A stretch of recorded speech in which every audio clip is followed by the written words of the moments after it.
let's jump right into it, because I know people want to get to the pitching and sponsorships. And, so thank you for the great introduction. I'm Lisa-Gaye Shakespeare, guys, travel influencer consultant and content creator. And I am the founder of Shakespeare Agency. Like Katie said, you can visit my website to check out the agency, but let's go right into the chat. Let's jump right into the questions, because guys, I gave Lisa like 30 questions and we're gonna go.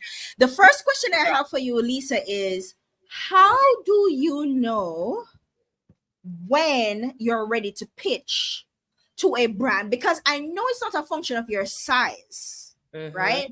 But how do you know that you are ready, that you have a valuable product that you can pitch to get the attention of a brand? Okay, that's a great question. It's actually one of my favorite questions, because a lot of people are interested in pitching to brands, and the reason that they don't, or they're probably not getting responses, is because they are not ready, or their page is not optimized to attract brands. And what I mean by this is, have you established your brand? Like, what is your personal brand? First of all, you have to have that established. What do you do? What are your beliefs? How does that resonate with others? For example, I established my brand by traveling to the motherland, to the Caribbean, connecting my roots, learning about my ancestors' history and culture, finding similarities, understanding differences, and finding my niche. And that is very break into the travel industry, beauty industry, fashion, sports, food. You have to have a niche. So establishing your brand, finding your niche, and then also defining your content pillars. So what are content pillars? They're like key themes or topics or things that create a foundation for your overall content of your page.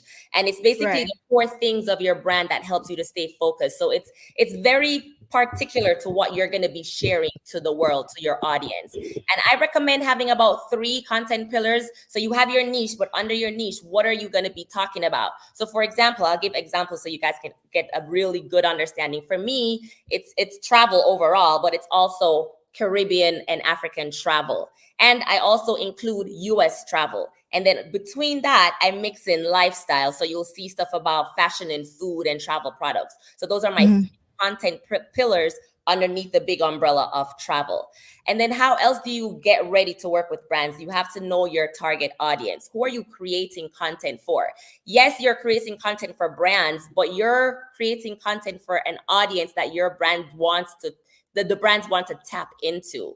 So you have to define that. You have to know who you're talking to. You have to have an ideal customer. You have to have that in mind. So every time you create content, you're creating content to serve your followers. Your Instagram page, your Facebook, your YouTube, your wherever, it's not about you. It really isn't. It's about the people that are following your page. So when you share something, you have to know that, okay, is this person going to be interested in it? Why are they following me? And I suggest having a full-blown, I like to say avatar in your head of who you're creating content for. So every time you put out a piece of content, you're going to say, okay, I name my avatar. Her name is Nikki. Nikki is going to want to see this because Nikki, and Nikki's also my alter ego, but we'll talk about that next time, is, for me, my target, audience is, she's a Black millennial traveler. She works a full-time job and aspires to travel the world, doesn't have the time to travel, but she's very interested in culture and exploring new adventures, visiting Africa, going to the Caribbean,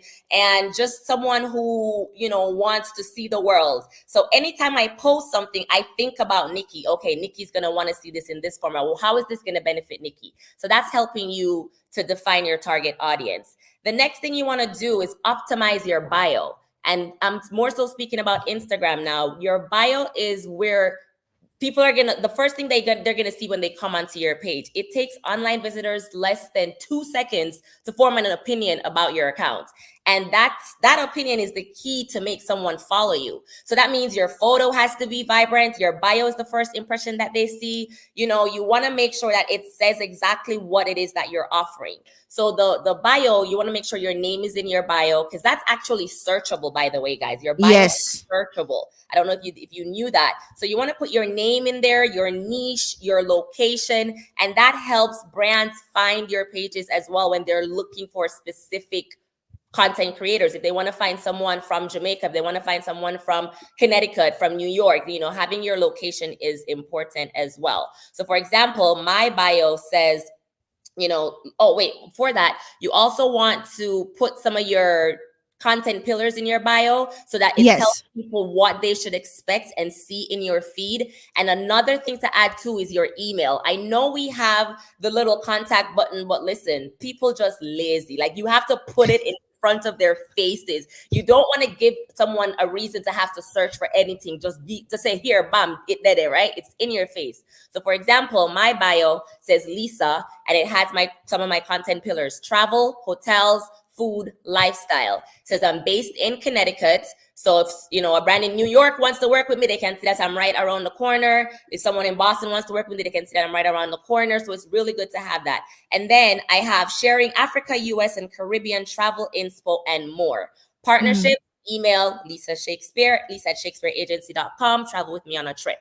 So once that is all done, you're halfway on your way now, to start pitching to brands. The next thing that you want to start doing is creating content. Are you guys taking notes? Because this is a lot. Okay, next thing. I know. It's a lot, but I'm trying to go through it all so I can get the good stuff too. But so the next thing you want, after you've optimized your page, your brand, you've established your brand, the next thing you want to do is to start creating content as if you're already getting paid by brands.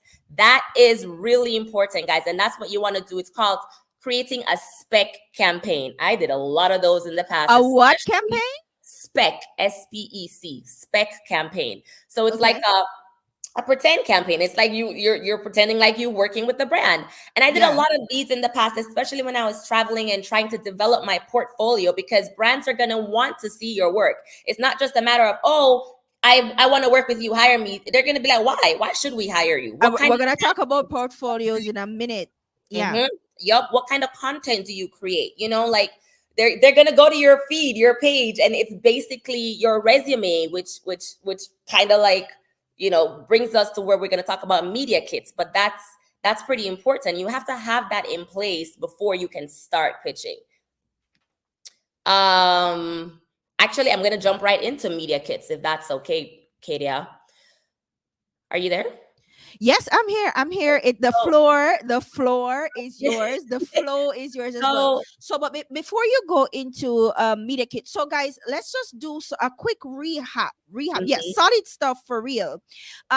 So a quick recap, and I want you guys to understand what Lisa just went through. She went through a little bit quickly because time, but pretty much what she said is you get ready to pitch by having all your platforms set up properly, set up and fully set up. So your name, your bio, your keywords, your geotags, how to contact you, what it is that you talk about, have your content pillar set, be creating content, because you can have a really snazzy bio and no content, and then people are going to look at you like, okay, right?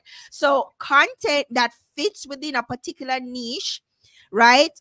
And make sure that you're consistent with your content. And what she said was to create a spec, and a spec is like a pretend campaign that you are going to create content around to kind of showcase what you can do with this kind of content and how you can provide value to a brand. And that's important. So you don't, even if you have not yet started doing the travel everywhere thing, which part where do you live now? What are the hot spots there that you can showcase? Pick a spot and do a pretend campaign around that, create content, publish that, and that is the beginning of your portfolio, right?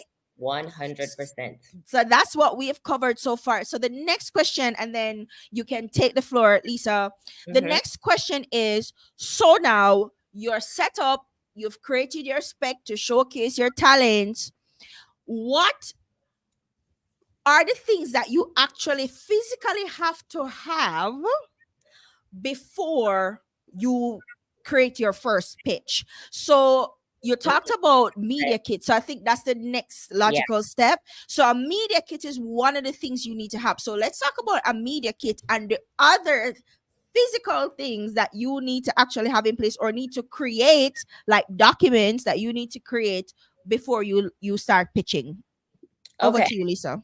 Yes. So media kits, that is actually one of the most important things that you're going to need as a content creator, influencer before pitching to brands, because it's basically your resume. It is a comprehensive overview of who you are and what you can offer, and basically telling the brand why exactly they should work with you. So you want to make sure your media kit includes a bio. So, it has an about you page. It's going to have your social media stats. So everything from your audience, the demographics, your reach, your impressions, previous partnerships and collaborations. And again, guys, you can include your spec campaigns.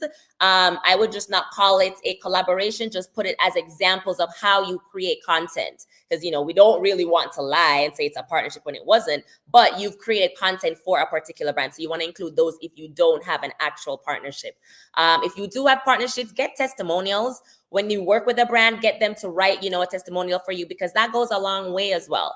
And so your media kit is absolutely key in when you're pitching to brands. You also want to think about getting a website. Now, I know a website can seem daunting, but it is very important, and it adds to your credibility and value to your offering, which is why my website is so fancy. And that is my second go around.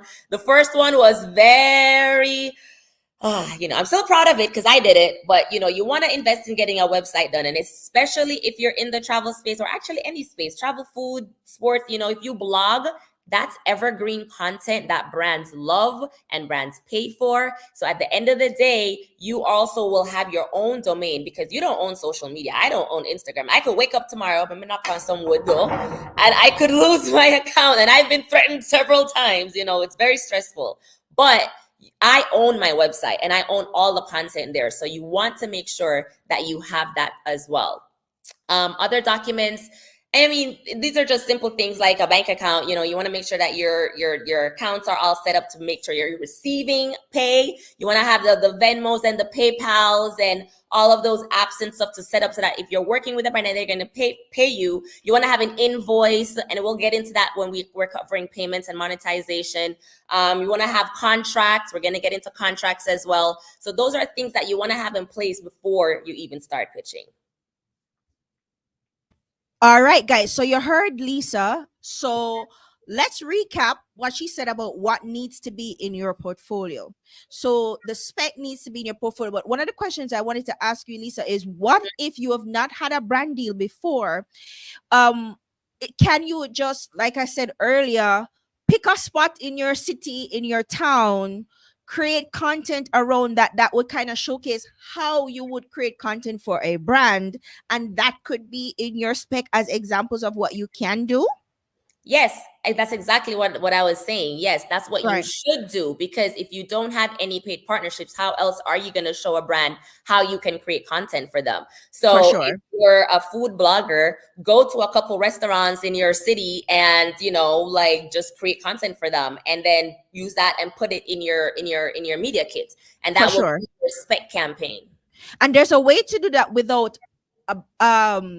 there's a way to do that without promoting the restaurant itself, because it's not about the restaurant, it's about showcasing how you can add value, right? Mm-hmm. So what would be some of the things that you would focus on? So clearly the food, the service, that kind of thing. So that is, you kind of create that concept and you execute it with a sample restaurant, right? Yes. That should be in your media kit. Yes. What do you call it? A media kit?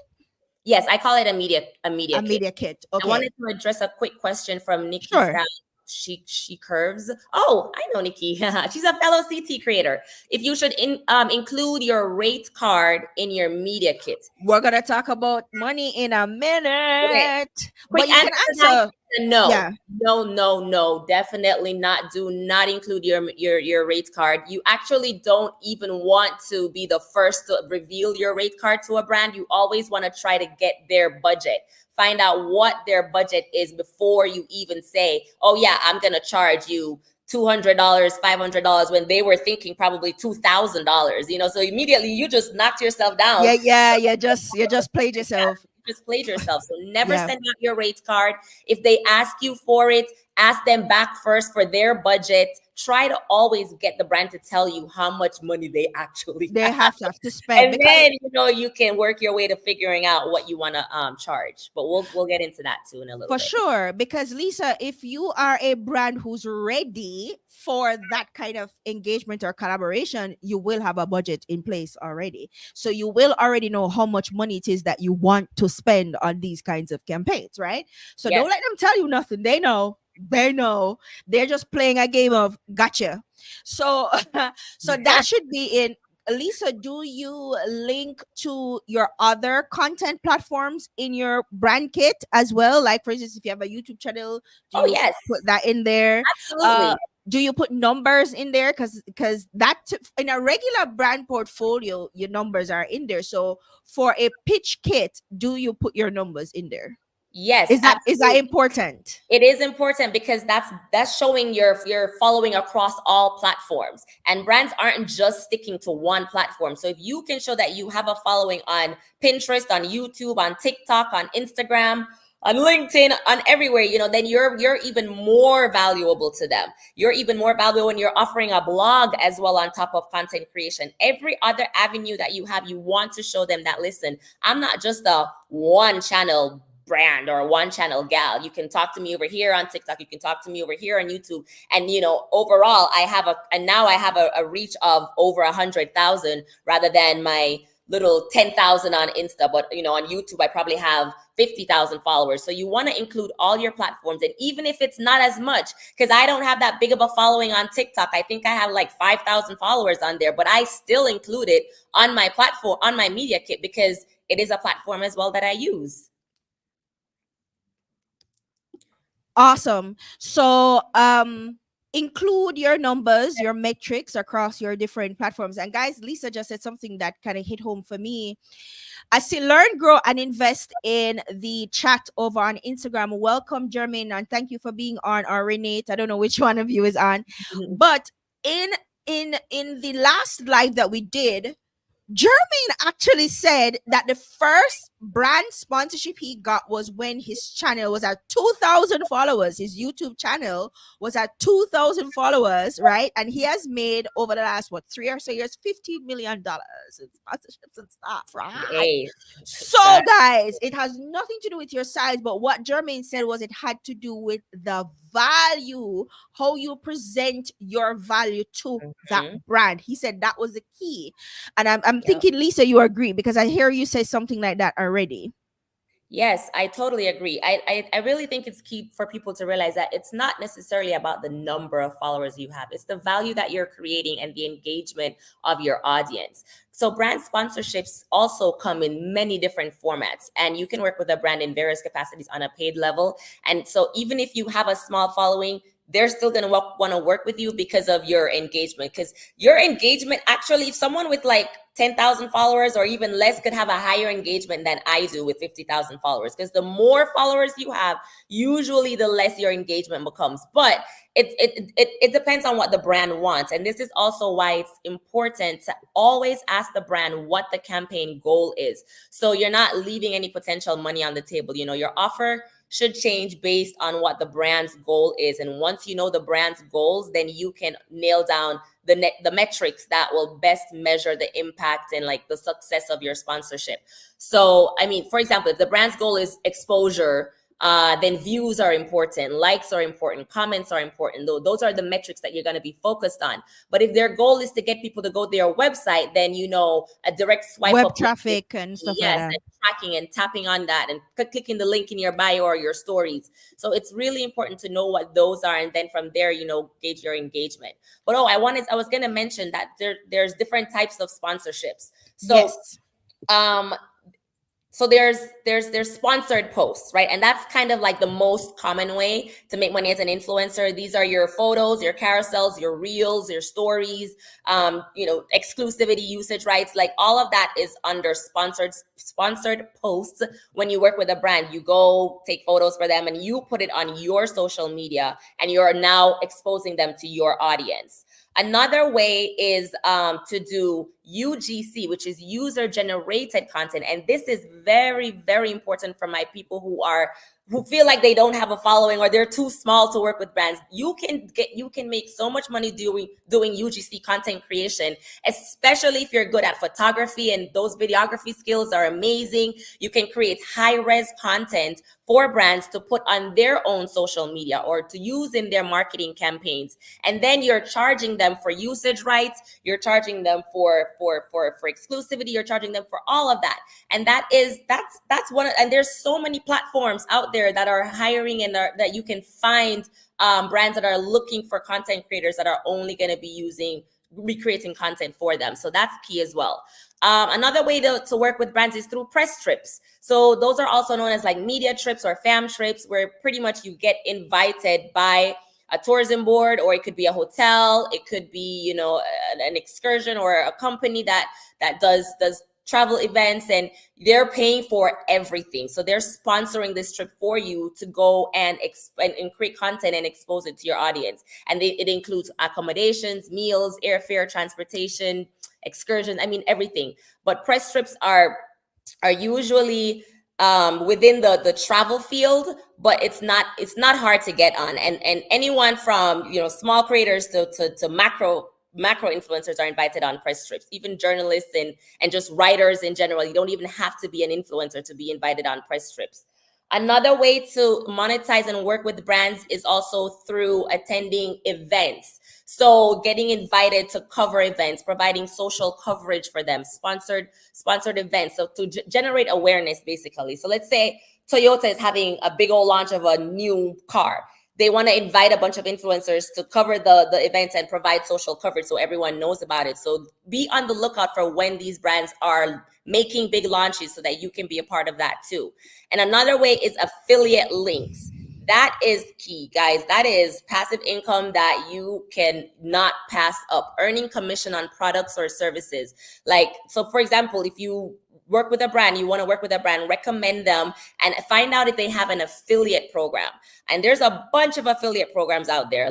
There's so many you can't even keep track. There's the biggest one, of course, is Amazon, booking.com, LTK. And this is pretty much where you're signing up with these platforms or brands and basically promoting their products to your audience. And then every time someone buys that product or uses it, you earn a commission on the products or services. And it could be as easy as having a link in your story, have a link in your bio, putting it on your blog. And when people use it, people are always asking, oh my God, where did you get that hat? Where did you get those shoes? Where did you get that outfit? Where did you stay at this hotel and that hotel? And then you're sending them there. So why not make money off of that as well? So affiliate links are really, really important. And then another couple of ways that are not necessarily brand related, but I'm just going to mention them, is selling your own products. So anything from digital products. So ebooks are great. Itineraries are great. Courses, presets, even physical products like a clothing line. Feel free to venture into that and monetize that, because that is also another way to make money. And if you have a YouTube, ads. Allowing ads to play on your videos or even on your blog is another way to monetize and make money. Oh my God, that was a lot. That was it. Oh, you see, guys, this is why I love doing this show and inviting these people on, because she knows what the hell she's talking about, right? Because she's just going and going and going. There are so many gems there. All right, I'm not even going to recap that because that's just so much, guys. If you can't keep up, the show is gonna be this is being recorded and it's gonna be on our YouTube channel, so you can always go back and watch it. I'll create the different chapters so you can click through and watch. Don't even worry about it right now. Just pay attention and ask your questions. Okay, we're gonna come to the Q&A segment shortly, so just pay attention to what is being said here, because some gems are being dropped. Oh my God. So we just spoke about the types of sponsorship, right? Yes. And we spoke about having your brand kit, your website. What about your bank accounts? Because a lot of the persons who are viewing tonight are Caribbean creators, and I want my Caribbean creators to know what it is that they can do. Guys, everything Lisa said so far apply to us in the Caribbean.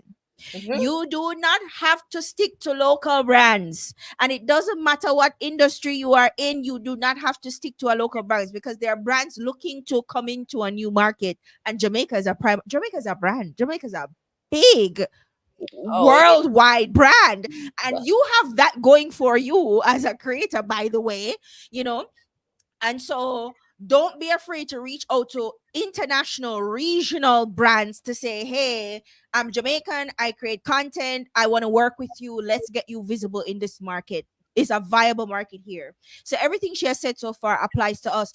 But one major hurdle we have here, Lisa, is the bank account. Oh Lord.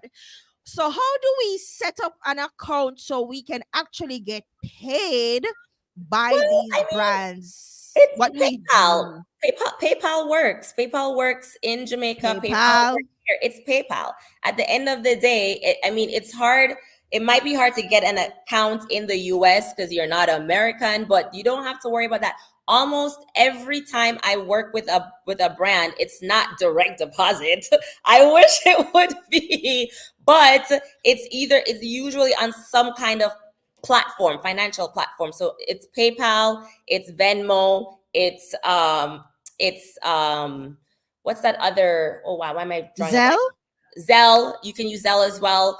But some of those are tied to the US only. So I would just suggest PayPal, guys. That is the easiest way to go about it. You want to make sure that you're including your PayPal account on your invoices so that the brands can pay you. And you want to net that out to net 30, net 60 max. I don't recommend net 60, but I would do net 30, net 15 so that you're getting paid on time. Why you have that face? Oh, We am I don't know supposed what to you mean by say that? net 60, Yes. net 30, Sorry. girl. Break that down. Break that down. I was like, why you have that face? Okay, so when I say net 15, net 30, I'm talking about the time frame of which you're going to get paid after you complete your contract. So net 15 means that you get paid within 15 days after completing your contract. Net 30 is up to 30 days after. Some brands will, and this is why you read contracts, guys, or you have your own contract. A lot of brands will try to do net 60, which is a whole lot 2 months later. Who have time for that? Not at all. But it just depends. You have to negotiate. So if that's the case, then you can say, okay, well, if it's net 60, then you want to pay me at least half of the money in 30 days and then the other half, 60 days later. So pay attention to that. That is key. And those are things that you have to include on your invoice when you're sending brands for payment. Yes, and we're gonna talk about negotiating with these brands in just a minute. But guys, these are some of the important things you need to know. So let's move on to Lisa. How so? Recapping. Listen, just PayPal it out. Suffer the fees and just PayPal it out. Is the easiest way. And there are several local and regional companies that actually does the transfer for you if you want to do it that way. If not, you can keep it on your account as US money. You want to do it that way.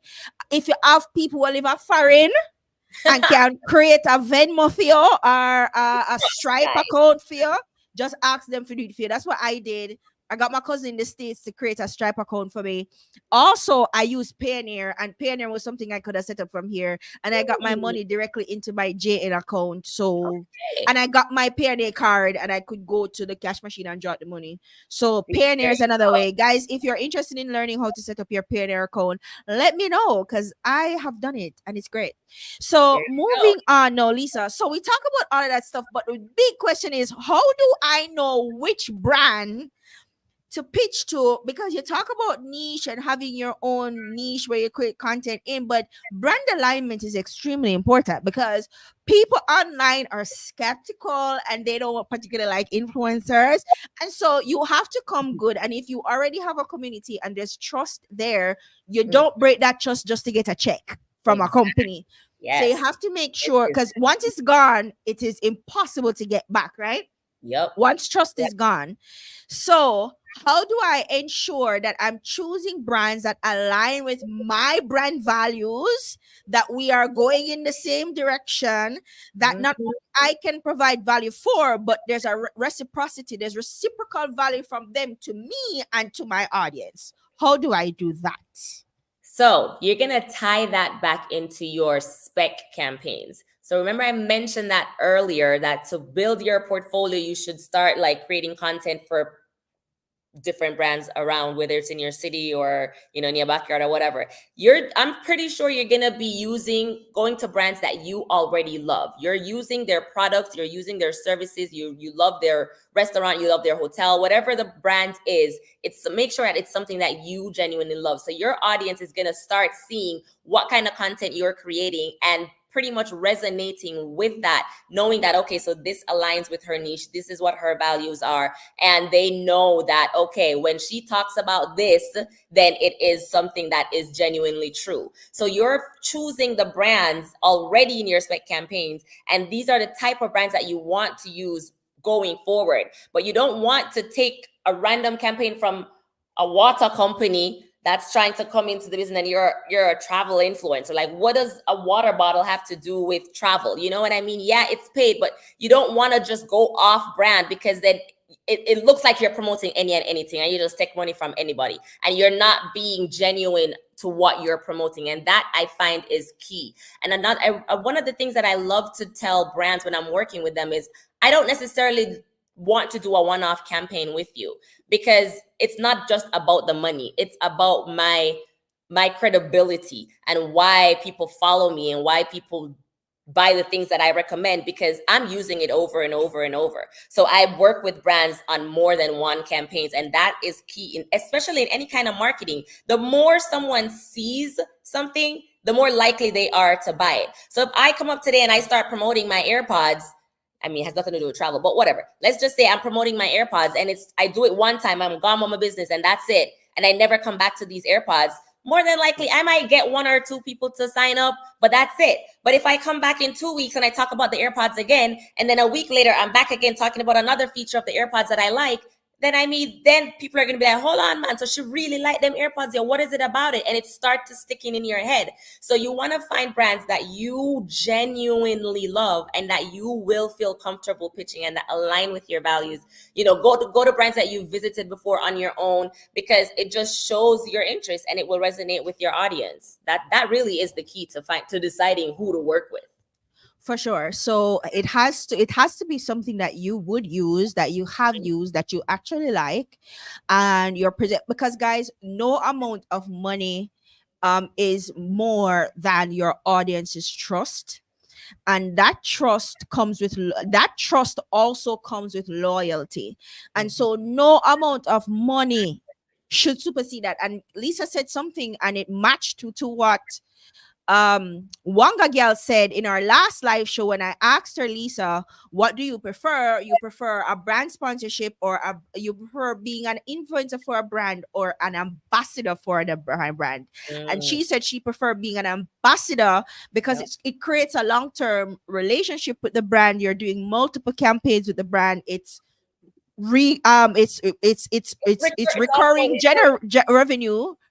revenue you're generating. And it also the more you are seen with this brand, is the more your audience, as you said, believes that this is actually something that you like, and that is convincing to the audience. And now, guys, listen, people on social media are savvy and they're highly skeptical, and so it's not really about convincing them, it's about being in alignment, right? So are these things that my audience would also be interested in? That's another thing that you need to consider, because if I'm not interested in my audience, you're marketing to yourself. Right. So now it all ties back in. Yes. So Lisa, how do I've set up my platform, I've done my spec, I've put my portfolio together, I've created a list of brands that I think align with my brand values, and that their products are products I use and I like, and I think my audience will love these things too, and I want to introduce it to my audience. So I've done that legwork, and now it's time for me to go, okay, I'm ready to pitch, but I don't know who to talk to in this brand. How do I find contact information for people at this company, or how does that work? Yes. So now that you're ready to pitch, this is the fun part, right? The juicy stuff that you want to get. So, okay, the pitching process, guys, can be draining. I'll be very honest. It takes work, it takes time, but nothing just come easy. So, right, like things don't just fall into your lap as big or whatever people might say I am as an influencer. I pitch daily. I go out to try and find it. So before you start pitching, you need to dedicate time to find the right contacts. And how do you do that? So for example, to start out, let's say, 1 day a week, you're going to designate that day to doing research on finding brands you want to work with. And this is not just identifying the brand, it's finding the contacts, finding the name of the person, the email, what them do, and figuring out when you can email them. So for example, how I find brands, and I go down some deep rabbit holes when I'm doing research. But the first step that you can do, and it's very simple, some of you might overlook it, is by sending them a DM on social media. You might think that, oh, they're not going to reply. You would be very surprised how many brands respond and say, you need to reach out to our marketing department. Here is the contact, or just, it's a general marketing email. That's fine. Take that. You start with that, right? Or you go onto their website and you go and find who we are about the brand and find the contact there. Or go and read through their press releases. A lot of marketing information is in the press releases, whether the brand works with a PR company, whether the brand has a marketing person in charge of everything. You'll see all of that information in press releases. Another good place to find brand contacts is on LinkedIn. LinkedIn is my number one go-to, and it is gold in finding contacts. And I mean, if you're not on LinkedIn, you should be on LinkedIn, because that is a professional social site that we should all have. So LinkedIn is really, really good. Another way is checking good old Google. You can't fail when you go to Google. Go down the rabbit hole of searching. Yes, type in the brand name, type in marketing, type in PR, and just go down that rabbit hole and you'll find the brand contact there as well. You can also use professional services like hunter.io.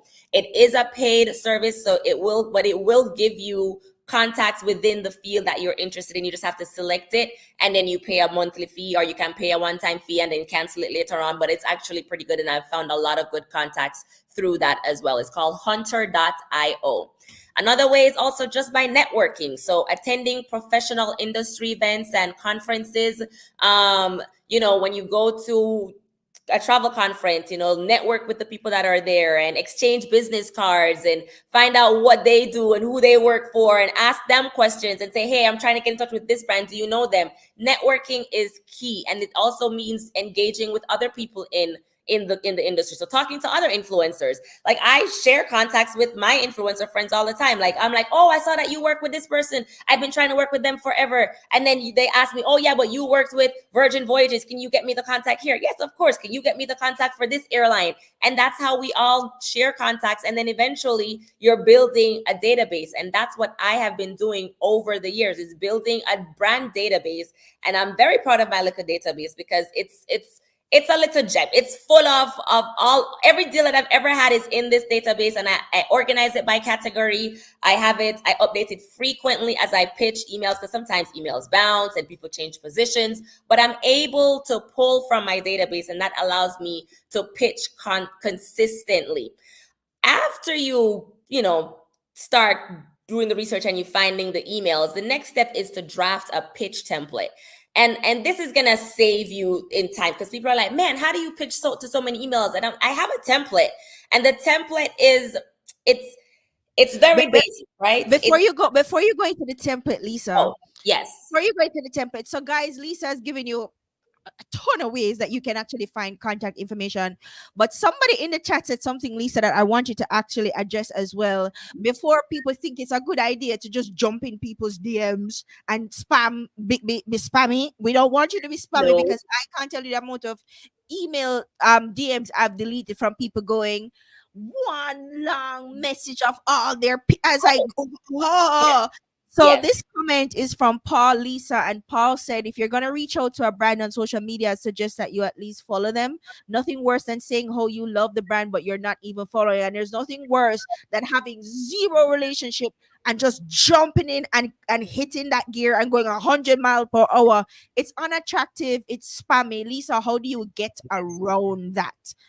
I agree with Paul 1,000%. Thank you for bringing that point up. It is so true. You do not want to be a spam stalker to brands. So before, and I'm so glad you said that, before you even do any of that, follow them, engage with their content. And I mean, but guys, this also kind of goes back to when I say create spec campaigns and finding how do you find the right brand?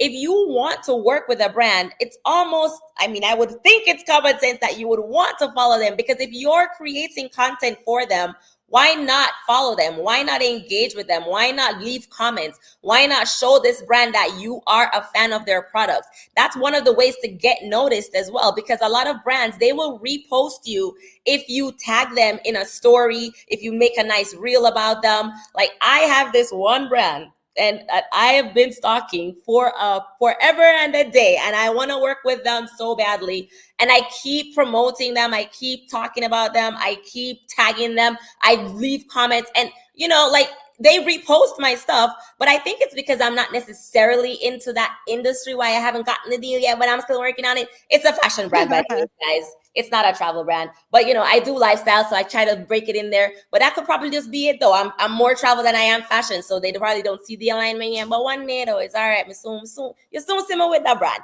But anywho, it is true. You do want to engage with them, and when you're sending them the DM, it's not a pitch. You're not pitching the brands in DMs. You're simply saying, hello, my name is Lisa. I am a travel content creator. I absolutely love S Pellegrino. I drink it every single day, and I would love to possibly work with you in a collaboration. Can you please let me know if there's a contact for your marketing team that I can reach out to by email and send a pitch?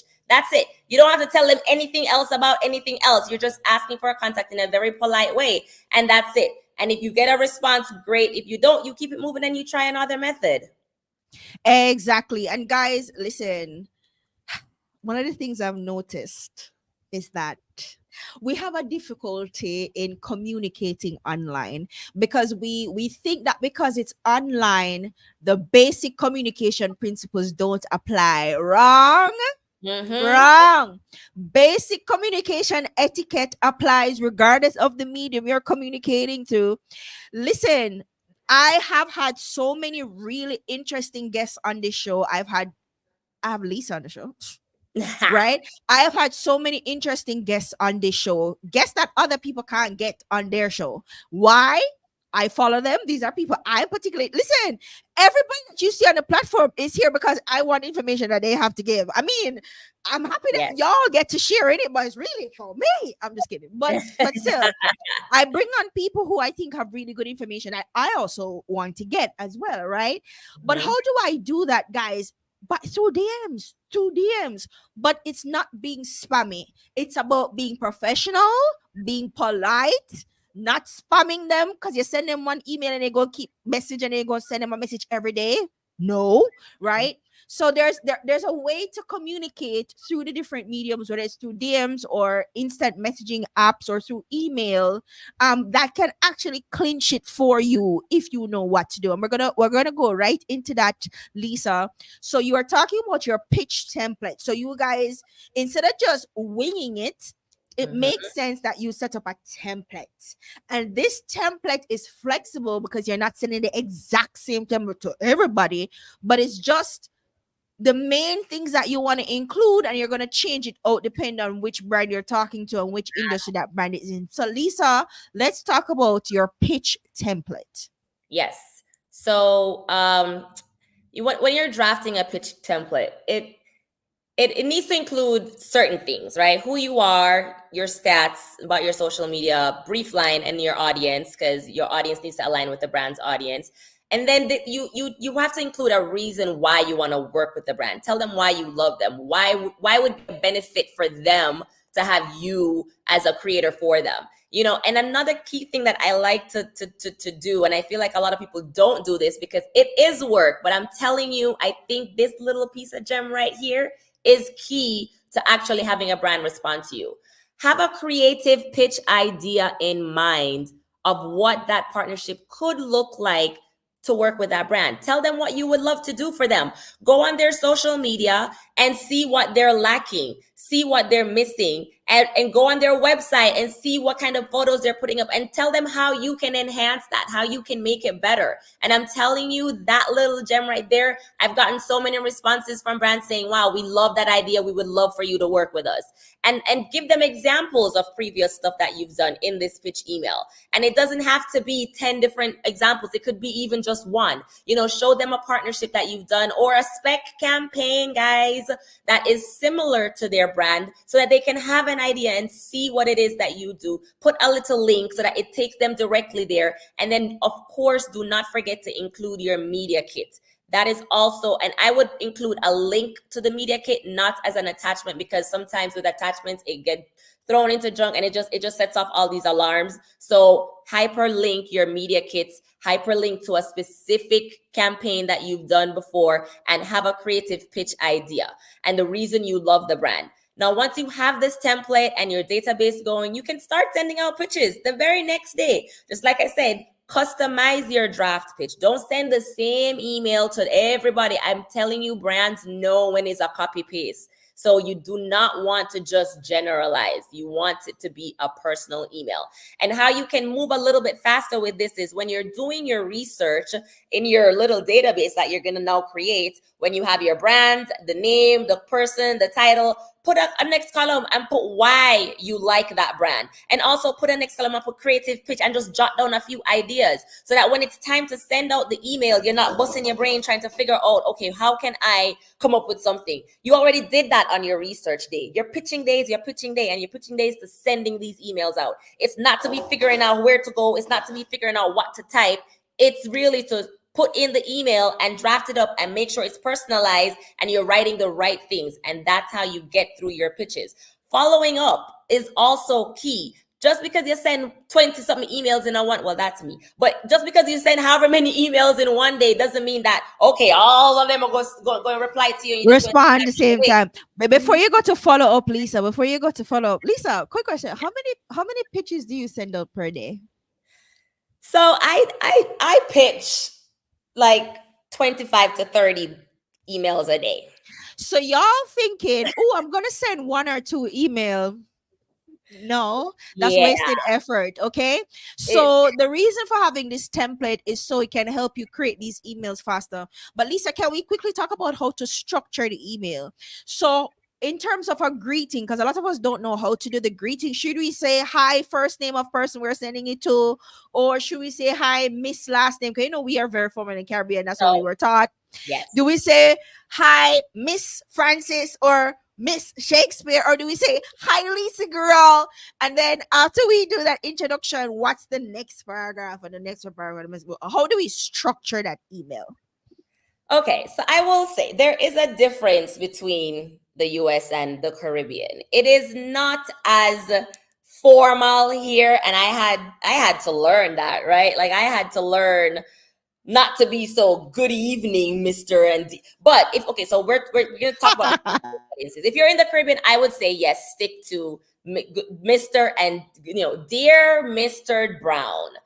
I would be very formal. So when I'm pitching to Caribbean brands, that's how I do it. But here in the US, it is hello, Lisa, and that is perfectly fine. It does not need to be on that formal of a level. So that's the difference that I've seen, and I haven't gotten any anyone saying, oh, you're rude, you addressed me by my first name.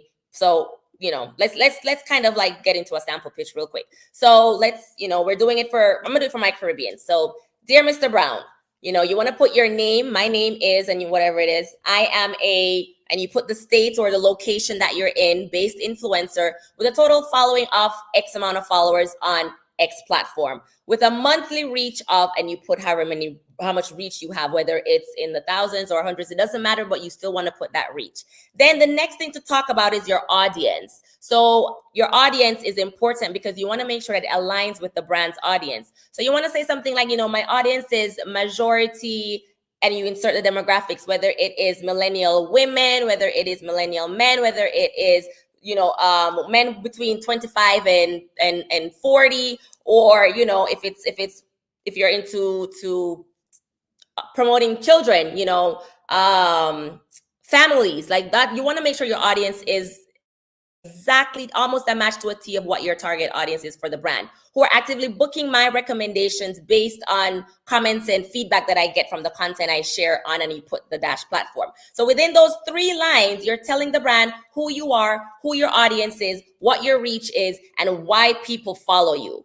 All right. The next step is to say, okay, you can see this kind of content that people are loving me for by going here, and you hyperlink your social account, whether it's Instagram, Facebook, TikTok, to see the quality content I create and engagement I receive from my audience who is highly interested in, and you insert the brand category or your niche. So whether if it's budget friendly travel or luxury or beauty, sustainable fashion, whatever it is, as this is my area of expertise, right? Guys, I'm giving you the whole pitch right here.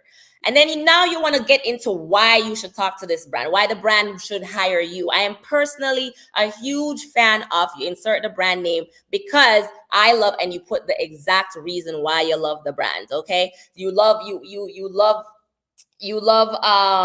why am I sticking to this water? Because it's right here in front of me. So I love Pellegrino because I drink it almost every day when I work out, and it is an integral part of my routine, and I would love to showcase that to my audience. Therefore, I'm reaching out to you to see if you currently partner with influencers or if you're even open to it.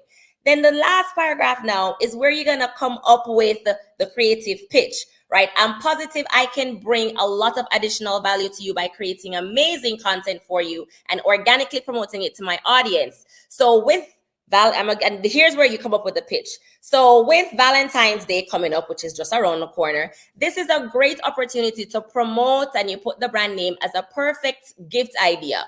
Or, it could be if it's travel related with the Easter holiday coming up, this is a great opportunity to highlight X country as the perfect destination to visit, or any other creative pitch you guys have, honestly, but make it a one-line pitch. You don't want to go into too much details, because then you don't really know what the brand is looking for. It's just an idea.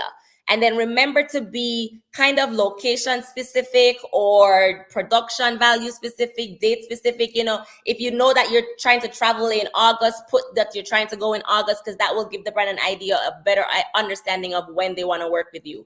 Then the last thing you want to do is say, here are some previous campaigns I created for other brands in the industry, so you have a better idea of the creative content I produce. And then you list 1 or 2 campaigns. You say, here's my media kit for further perusal. Please kindly get back to me at your earliest convenience, or direct me to the best contact who is in charge of your social and marketing initiatives. If this is not yourself, looking forward to hearing from you. Kind regards.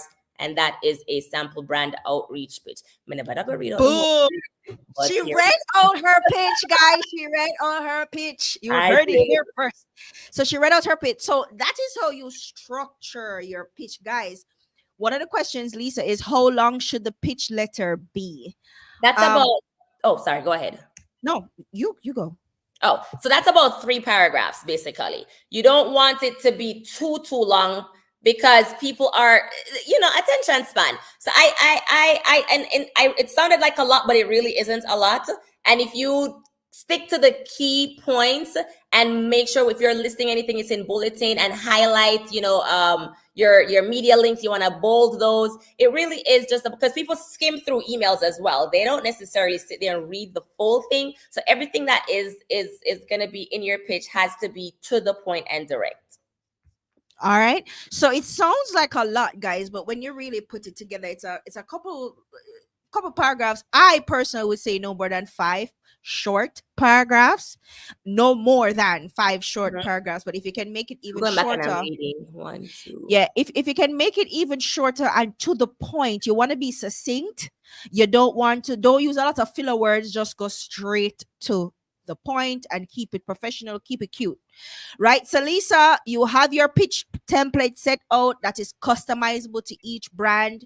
Lisa said personalize it by including the brand name. Guys, let me tell you a common mistake we'll have these templates and we'll cut and paste it, and when I read it through, and then we'll send Digicel something, we'll send to Flo and it say, I would love to work with Flo. And it's Digicel you are sending to. Them not even gonna respond. They probably block you. Right? So you have to make sure you are double checking.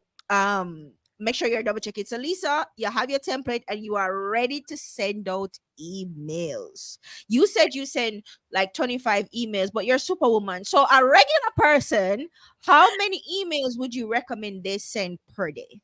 So yes, honestly, guys, there's no set number. I mean, I do that because I really have a very intense database, so I can do that. So if you're just starting out, I mean, you set your goal and you just divide that out daily, and that's your number. So if you want to reach out to 20 brands a week, then all right, you're going to send what at 4 pitches a day. Just the thing is, keep in mind, the more you send out, the higher your chances are of landing a partnership because you're broadening your reach. I mean, if you Yeah. send only to 20, out of that 20, maybe only 2 reply, right? Because I'll be very honest, it's not all brands are not going to reply to you, especially on after the first email. So you want to dedicate serious time to doing your research so that the pitching can be so easy, guys. The pitching doesn't take time, it's the research that takes the time. It's the research and building out that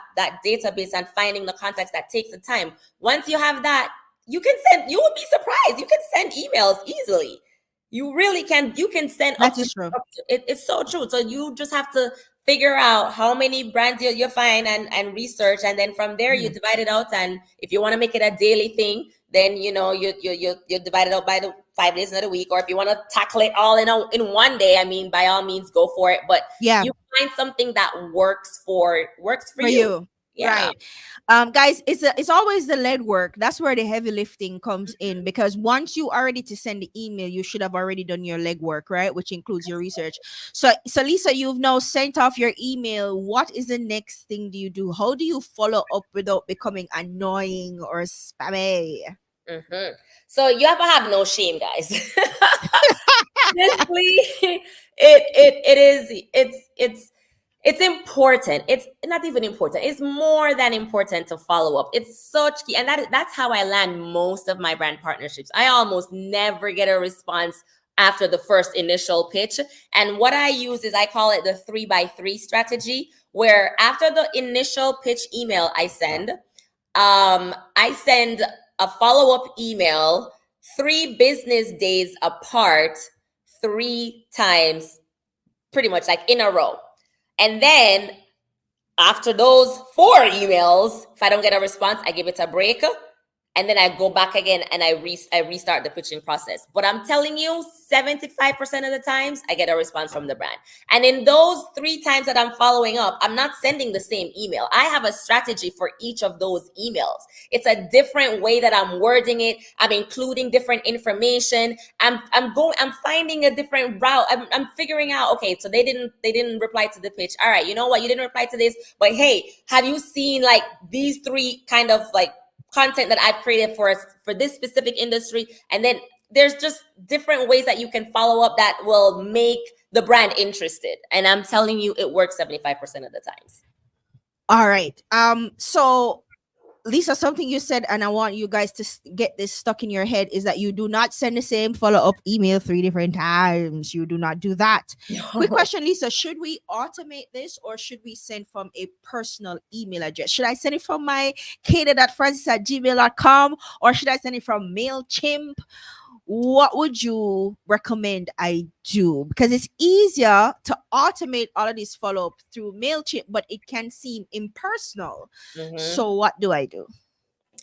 I prefer the personal route. I've used automation before, and it doesn't give the whole personal vibe. Plus it's not always accurate, right? It just sometimes like the automation will send out an email for you and it might double it and make a mistake. I just don't trust these things. I've been burned, so I like to do my own personal follow-up. And in my personal follow-ups, it's not the template that I use, it's very specific. So I have to write in different scenarios that I'm using because I want to grab their attention. It is not, your follow-up email is not actually just a regular general template.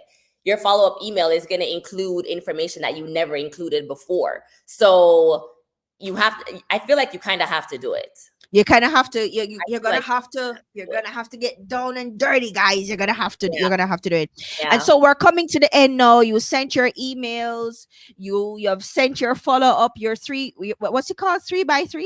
3x3 strategy. You 3x3 strategy. 3 business days later, 3 different emails. All right. And now they say, boom, we've been looking for you, baby. Where have you been all our lives? We want to work with you. We are ready. And now it's time to negotiate, Lisa. And you're there like, oh, I don't know how much. You're not gonna talk money with them until they tell you what their budget is, Lisa. So how do you finesse that conversation where they are telling you what their budget is so you can know how much to charge them? Because now they're interested, clearly.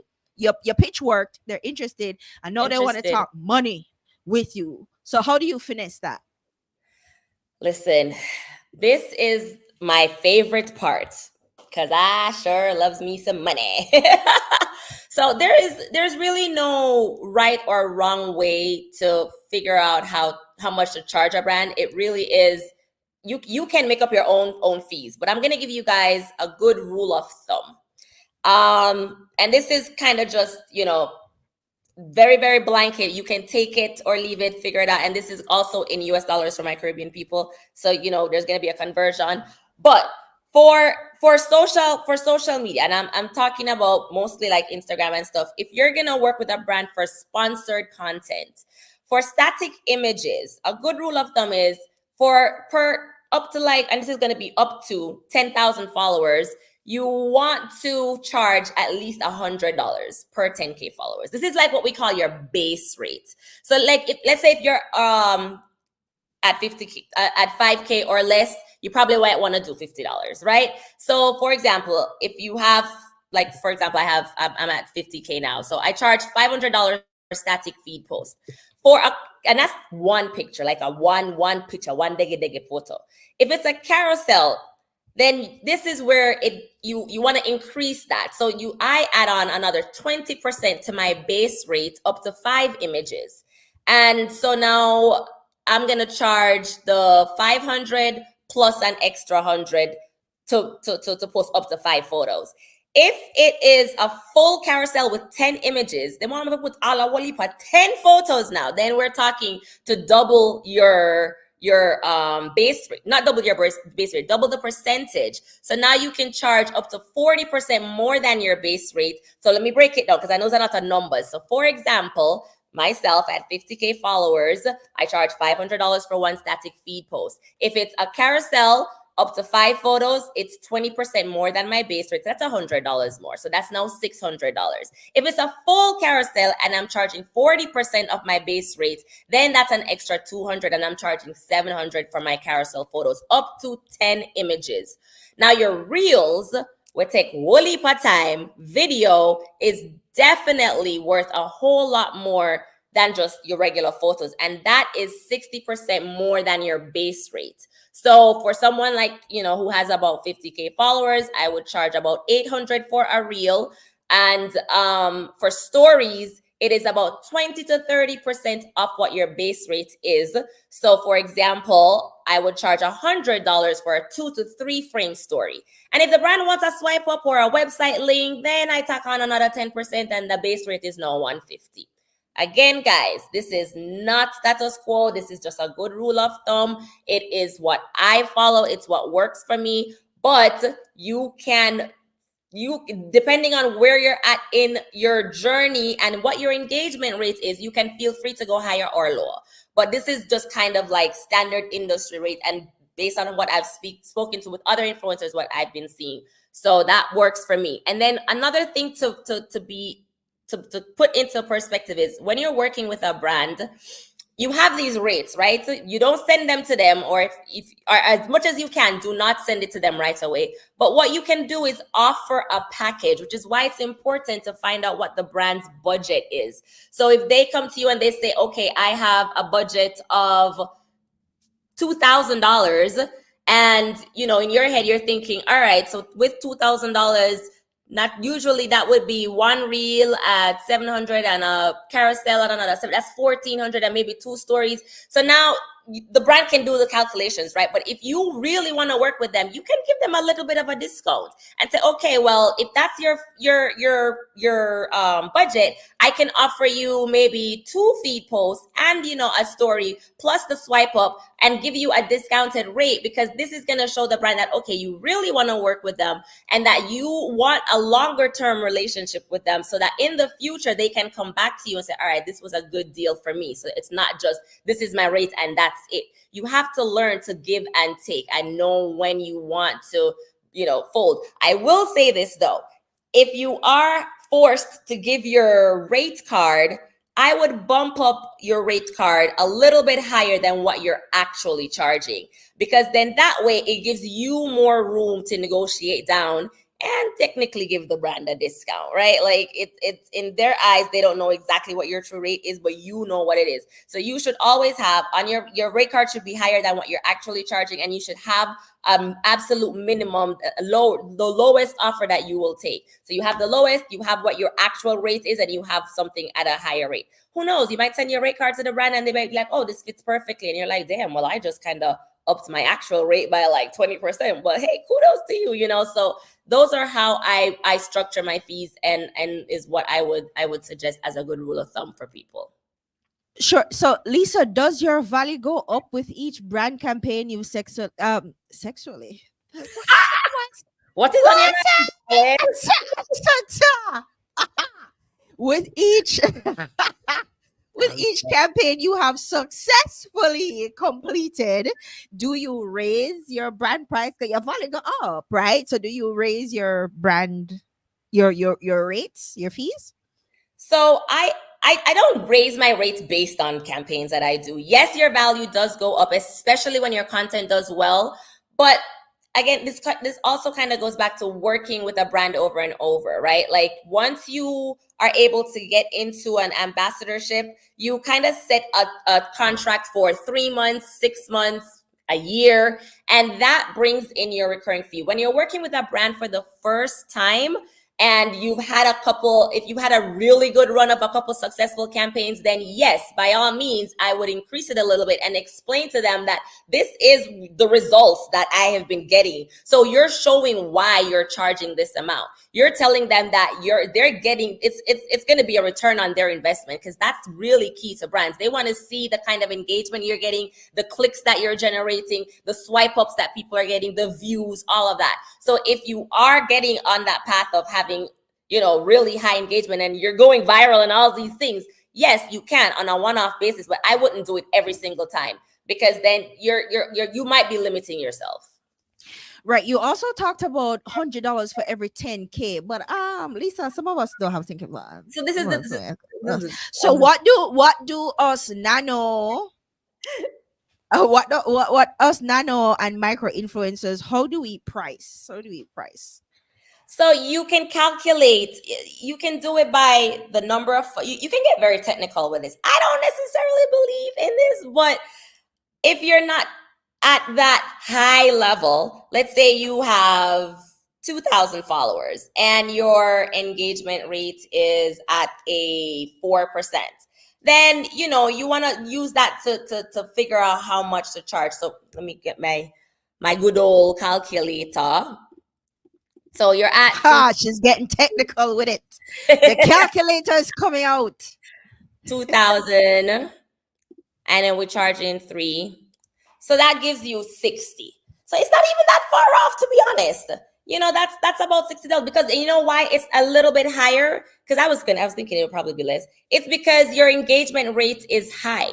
Usually smaller creators have high engagement rates, and that's exactly what the brands want. It's not about the following, guys. Don't get caught up in the number of people. Like if you're at 10,000, 20,000, 30,000, no. Your engagement rate, I would say honestly, is more important. So you calculate the number that you have, divide that out by your engagement rate, and that will give you a general ballpark of how much you can charge. All right, and we're wrapping it up and coming to the Q&A segment. And the last question I have for Lisa is, what are some of the things that are absolutely non-negotiables for you? You're not negotiating, you're not budging on these things.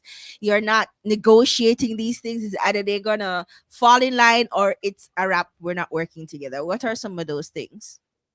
Well, okay. So non-negotiables in my clause, there's several things that I like. And by the way, you should have a contract. Just everybody should have a contract. Sometimes brands don't have a contract and they want to say, okay, we're gonna negotiate this via email. No, that's not sufficient. If a brand doesn't have a contract, you should send them your own contract. But some of my non-negotiables are the net pay thing. I will not go over net 30 for me personally, because I don't believe in waiting 2 months to get paid after I broke my neck to deliver my time deliverables to you. And so that's an important thing for me. Approvals and edits, I do not reshoot after I give brands 2 times to request an edit. So for example, if I create a reel and it's okay, I want to take this out, well, can you do this? And all right, you get 2 times. If they want me to reshoot, I charge for that. I am not going back to somewhere to just reshoot something because, well, you never included in the first time. No. So I charge for that. And exclusivity. I will not give a brand exclusive rights in perpetuity. That means them have access to my photos forever and ever. Amen. I learned my lesson the hard way by working with a very major brand, and I was a little new to the industry and didn't know. And before you know it, I was everywhere and I only got paid one decade time. And then I was all over the place. And I was like, what the heck? So you have to be careful of that. Make sure that you are including exclusive rights in your contracts. Always charge. Always charge for usage, whether it's 3 months, 6 months, a year, 2, 3, whatever. That has to be in your contract. And depending on the compensation, I mean, you can grant the brand usage rights to use and like reshare on their socials, or if they're gonna repost the reel on their social media, all right, fine, you can do that. But when it comes to promoting it and putting ad spend behind it and boosting it, and you're seeing this ad there, and you could have end up on a billboard, y'all, and you did not include that in your contract. So you just don't want to fall into that trap. So that's also one of my what do you call it? Non-negotiables. Another thing that's pretty new for me is the likeness, and I restrict the use of AI.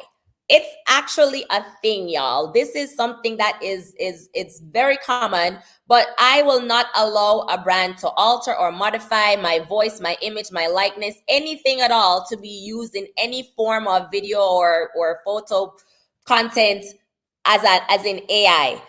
If that's the case, then we're gonna talk separately, and it's gonna boil back down to the usage. But in other scope of work, nope, that is not allowed for me either. That's not on. All right. So, guys, Lisa has pretty much ran you through the entire process of becoming pitch ready, right? And actually pitching and following up and negotiating. You guys had a masterclass in an hour here tonight. And so now, if you have questions for Lisa, there are some questions. Lisa, you can check your Instagram to see if there are any questions. One of the questions that came in, Lisa, is your website, should it be I think the question was about whether the website should be a personal domain website. Should it be a free site? Can the website be a free site, or is that not professional? A free site? What do you mean by that, actually? I don't like, for instance, Canva. You can create a website on Canva, but it will say canva.com / blah, blah, blah, blah. So it won't say KadiaFrancis.com, right? Although Canva allows you to buy your domain, but you don't have your personal domain. You're using a free domain. Is that acceptable? I mean, honestly, I don't know that it really... Does it matter? I don't think it really matters, because it's a form of you showcasing your portfolio and your talent to the brand. And if you're just starting out, I would say it's fine. I would say the goal is to work your way up to owning your own domain. It honestly will be more professional. It looks better at the end of the day. But will it hurt your chances of working with a brand? Absolutely not. I don't think so, because they're not concerned with whether or not your website is your own. They're more concerned with what kind of content you're creating, what you're putting out, and whatever link that you're sending them at, is it professional looking? Now, if it looked like your little 6-year-old daughter made this little Canva website, then yes, that's a problem. But if your Canva is pretty good, I use Canva for a lot of things. Oh, come on, just yeah, dump on Canva. I'm not great. No, I love me Canva. Every digital marketing piece, I use Canva. But obviously, if you don't know how to use it, it can look unprofessional. So just make sure that it look proper, and you're good to go. Because if that's what you can afford now, then that's what you can afford now. All right. So I'm not sure if there are any questions on your end. I think you've been very thorough. But another thing is my Instagram crap. Yeah. Is there any questions? Lisa, I know, guys, what you've gotten here is a glimpse of this process. There's a lot more that is involved in it. And Lisa is going to tell us about how you can get more information about, how do I scroll? Yeah, you just literally just put your cursor in your comments and scroll. I can only see I can't scroll up on my Instagram. I don't know, this is weird. I don't know what's happening here either. Yeah. All right, so Lisa, what if I want more information? I'm interested in doing this. I want more information about how to get it done. What, you have a question? There's a question? Yeah, there is a question. So Fly with Queen says, I have a question. When you pitch the hotels in African countries, like, girl, Queenie, bye. Do you find that you get responses quickly? It's hard. In African countries, it's hard. They don't respond, but you sometimes have to resort to calling them. That's what I will say about that. What if their budget is just a complimentary stay? So that's actually a good question. A lot, and I find this a lot with hotels. So this is my thing with comp stays. If you are gonna pitch to a brand, it's in travel and a hotel, and they said, we can offer you 2 nights, 3 nights comped. We can't pay you. We don't have a budget for it. It's gonna be up to you to decide whether or not you want to take that campaign. I personally think if you're just starting out, you should take that campaign, but still try to monetize it by selling the rights to your photos so that they can use it on their platforms. That's literally like, they have a marketing budget for that. They might not have a budget to pay you for posting it on your pages, but they might have a little something to pay you for the image rights. And what the brand is going to want that content. They're going to want you to send them 5 photos or send them 10 photos. So just always ask, okay, I can accept a comp pay, but can a comp stay, but can here are my rates for usage rights. If they absolutely have no budget whatsoever, and you still want to work with them, let's say you are actually going to go to California and you would have stayed there anyways, then you might as well take it. But try to get as much out of that as possible. So in addition to the comp stay, ask for a dining credit, ask for a spa credit, ask for some kind of excursions. Anything that the hotel offers as amenities, add that on top of your comp stay to make it worth it, because you're going to be creating content and talking about it anyways. So why not get all of those additional stuff? If you are a little bit more established and all they're offering is comp, then keep it moving. All right, thank you so much. Unfortunately, I don't accept comp stays. I'm a professional full-time influencer. This is my business, so I charge for my content. And you keep it moving. You don't have to be rude about it. Maybe they'll come back to you and say, oh, well, actually, because sometimes they just do that. They offer a comp stay at first just to see what you'll say. And then if you turn it down, then they might come back, and that's when the negotiating process starts. But if you're just starting out and you want to start building your portfolio, that's a great way to also accept comp stays. And then, all right, what subject line recommendations do you have? Okay, I'll answer that one real quick. So that's another good question. When you're emailing when you're sending out the pitches, you can do several. Yes. I have several things that I use. I because I mostly partner on Instagram, I will put that it's an Instagram partnership proposal, and then I put my handle X brand name, the name of the hotel. Or I might put just brand name and X my Instagram handle. Or I might say time sensitive influencer partnership proposal. That also has gotten me. Or you can be cheeky with, and this is mostly for hotels, and put reservation request and put Instagram partnership proposal, because they'll see the reservation request and that's like, oh, we have a reservation request. So those are a few little things that you can do to put in the title of your emails. I think those are all the questions on my end. All right. So question now is I want to do this and I want more information. So is there a way that I can get in touch with you to get more information? Do you sell your templates? How do I learn how to do this and perfect this so I can increase my chances of getting these sponsorships? Yes, absolutely. So I do have a travel influencer coaching program where I offer personalized consultations for aspiring or struggling travel influencers. Not even just travel, because my course is pretty much blanket, but I address your brand challenges and guide you step by step in the coaching program, and pretty much show you how to attract brand partnerships and achieve your goals of elevating your brand. And this is on my website. If you go to my website and go to the hold on, let me go there real quick. Services, brands. No, it's home. It's on the homepage. Sorry, y'all. It's on the homepage, and scroll down to where it says travel influencer coaching. You'll see learn more. That will allow you to set up a call with me. It's a scheduled 30-minute consultation call, and I'll go into full detail about the program, what I have to offer, and how it can help you to monetize your brand as well. So my website has it all, basically.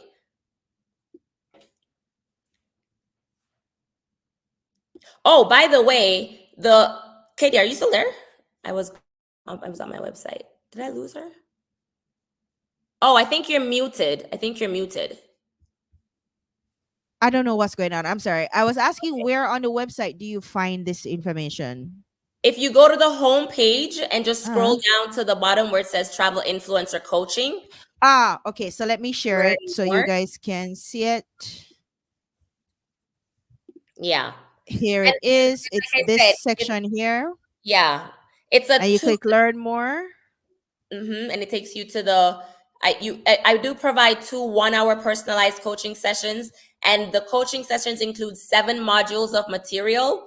And those modules, I mean, it's really, really intensive. Like, I get into establishing a personal brand, creating quality content, building an engaged community, implementing growth strategies, and then obviously pitching and monetizing, which I kind of covered tonight. And then you also get bonus material sent to you after the sessions, and that includes media kit templates, pitch templates, real ideas, and some brand partnership contacts as well, depending on your niche. Ooh, girl, that's a lot. That's a lot. So, guys, if you want a full breakdown, a full training, one-on-one coaching with Lisa to get you ready to pitch and to pitch and to pitch successfully, then there is a coaching program that you can get involved in. It's shakespeareagency.com. Scroll down to the bottom of the page where it says travel influencer coaching and book your one-on-one. Lisa, listen, this has been an amazing session. You have given us a ton of information, so much information jam-packed into like an hour and 20 minutes. And Yeah. so we really appreciate you being here. Thank you so much for coming on the show. You've been absolutely fantastic. And guys, This is on our YouTube channel. It's on Lisa's Facebook page. It's on her LinkedIn page. It's on my LinkedIn page. There's so many places you can find the replay, and take your time and go through it and process it. And I will have the links to the coaching program everywhere, so you can find that there as well. Lisa, where can people find you? Thank you so much, Daniel. Daniel says she really appreciated this Thank you, session. Danielle. Amazing. Where can we find you, Lisa? Shakespeare Agency everywhere. So Shakespeare Agency on Facebook, Shakespeare Agency on Instagram. I'm actually Shakespeare Travels on TikTok and YouTube. So I take it back, not Shakespeare Agency everywhere. So Instagram and Facebook, it's Shakespeare Agency. TikTok and YouTube, it's Shakespeare Travels. And my website is shakespeareagency.com. And also, guys, really quickly, I just want to mention that I do host group trips as well. I curate custom group trips specifically to Africa and the Caribbean. So this year, I have 4 trips coming up to Eswatini in August, to South Africa in October, Sierra Leone in November, and Ghana in December. So if y'all want to go to the motherland and just show up and have a great time, join my trip. I plan everything to a T, and all you got to do is just come and have fun. So go to my website and click group trips, and you'll see all the information there as well. And those group trips look bomb too. Y'all look like you have so much fun. We do. So, guys, if you don't want the headache of planning your own trip this year and you want to go to Africa, then you know who to book with. Thank you so much, Lisa. Guys, go and follow Lisa everywhere. Valuable content, guys. You know where you should follow Lisa? On Threads, because Lisa talk about pitching every single day on Threads. In fact, it was a Threads post I saw from Lisa about pitching. I was like, girl, we need to talk. We need to talk. True. You need to come on the show. And that's how Lisa ended up here, because I follow her on Threads and she gave top tier advice on Threads about pitching. So follow her on Threads and everywhere else. Thank you so much, Lisa.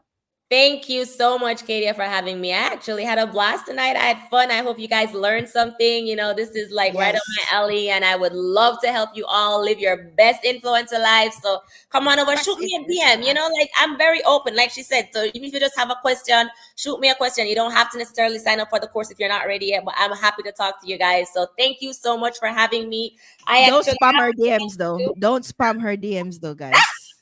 follow her first, engage with her content, then send a DM. Thank you. Right. Yeah. Now I gotta go shoot some more content because I'm actually in Tennessee working for a hotel, and I have dinner with them. So now I'm gonna go do some more work. All right, Lisa. Thank you so much. Thank you. Bye, guys. Lisa, don't exit. Don't exit the broadcast yet. All right. Okay. Thank you so much.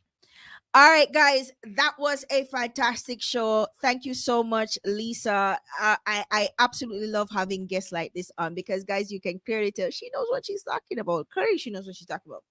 So coming up next, not next week, but week after next, Digital Jamaica Live, that's February 13th, I have a very special guest for you guys.